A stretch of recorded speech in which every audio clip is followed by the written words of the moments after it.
Speed welcomes you. गति the speed में आपका स्वागत है। तो फ्रेंड्स, अब देखते हैं दादा साहब फाल्के अवार्ड 2024। ठीक है, मिल चुका है तो डेफिनेटली आपके लिए महत्वपूर्ण है।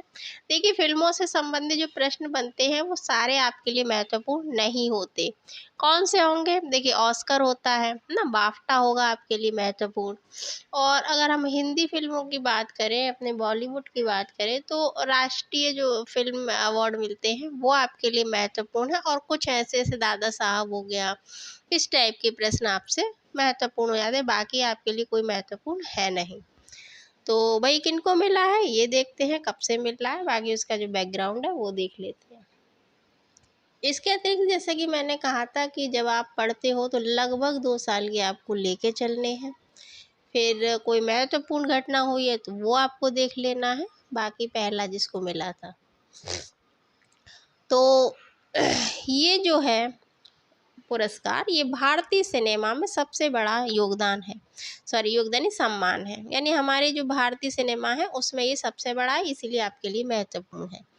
ये सम्मान फिल्म उद्योग में अपने खास योगदान के लिए, जो विशेष योगदान, विशेष क्या, जब आप पूरे जीवन अपना उसमें झोंक देते हैं तो विशेष ही है आपके लिए भाई। विशेष ही आप योगदान दे रहे हैं, फिर कोई भी क्षेत्र हो तो उसके लिए आप ये दिया जाता है। तो जाहिर है फिल्म से जुड़ी जो हस्तियां हैं उन्हीं को ये मिलेगा।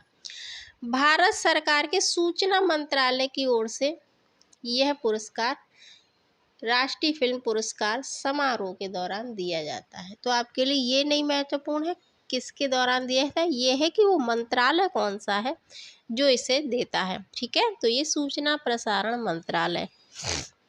और ये ठीक है, इसमें मिलता क्या है, ये 10 लाख आपको रुपए मिलेंगे आपको, यानी मतलब जो जिसको ये मिलना उसको 10 लाख रुपए नगद पुरस्कार और एक स्वर्ण कमल पदक और शॉल दिया जाता है।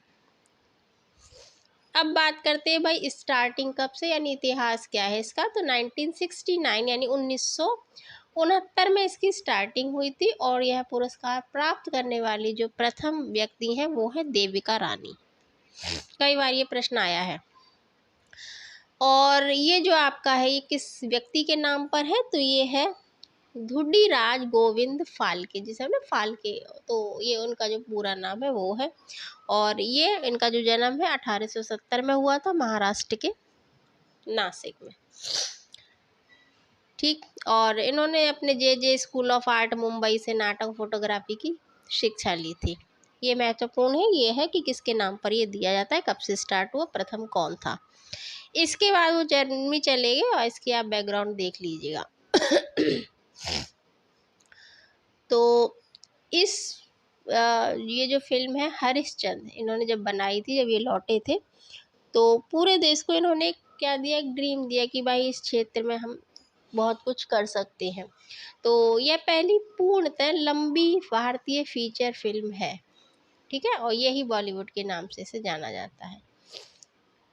2022 यानी 2024 में ये आपको दिया गया है, और 2022 के लिए। तो इनका जो जन्म है मिथुन चक्रवर्ती जी का, ये 16 जून 1950 को हुआ था। कहाँ? पश्चिम बंगाल के कोलकाता में। और इनका असली नाम गौरांग चतुर्वेदी है। तो नाम आप याद रखिएगा कि अगर आप विस्तार में प्रश्न बनाएंगे कि हाँ भाई देखिए इनमें से क्या गलत है, आपको ये छांटना है, तो इनका नाम ये ध्यान रखिएगा।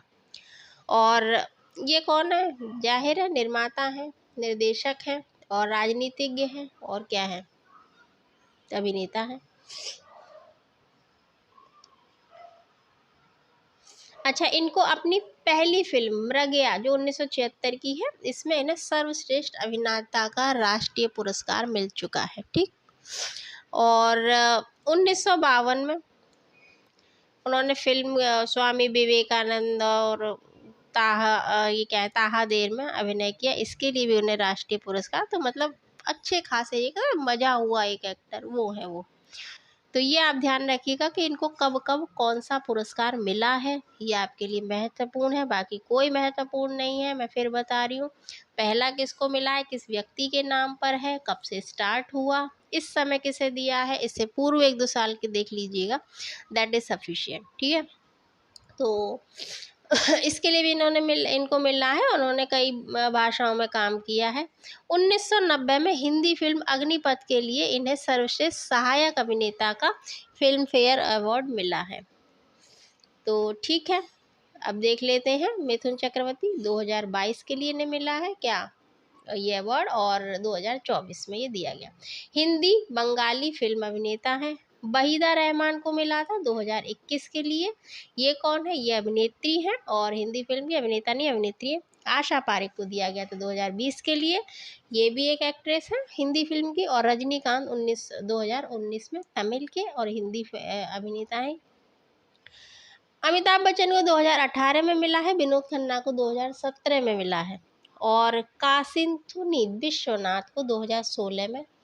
फिर है मनोज कुमार, तो मनोज कुमार जी को ये 2015 में दिया गया। तो ये काफ़ी है, इतना नहीं याद रखना आपको, 2-3 साल के बस काफ़ी है, ठीक है। तो हो सकता है वो मैचिंग में आ जाए। तो ये आपके दादा साहब फाल्के अवार्ड है, इनको देख लीजिएगा, लिख लीजिएगा एक पेज पे, दैट इज़ ओके, ठीक है। तो अगर किसी खास पर आपको वीडियो चाहिए, जैसा कि हम हमेशा कहते हैं, आप बताइएगा। अगर अच्छा लगा है तो लाइक कीजिए, शेयर कीजिए, सब्सक्राइब कीजिए, अपनी वैल्यूएबल फीडबैक दें जो हमारे लिए बहुत महत्वपूर्ण होती है।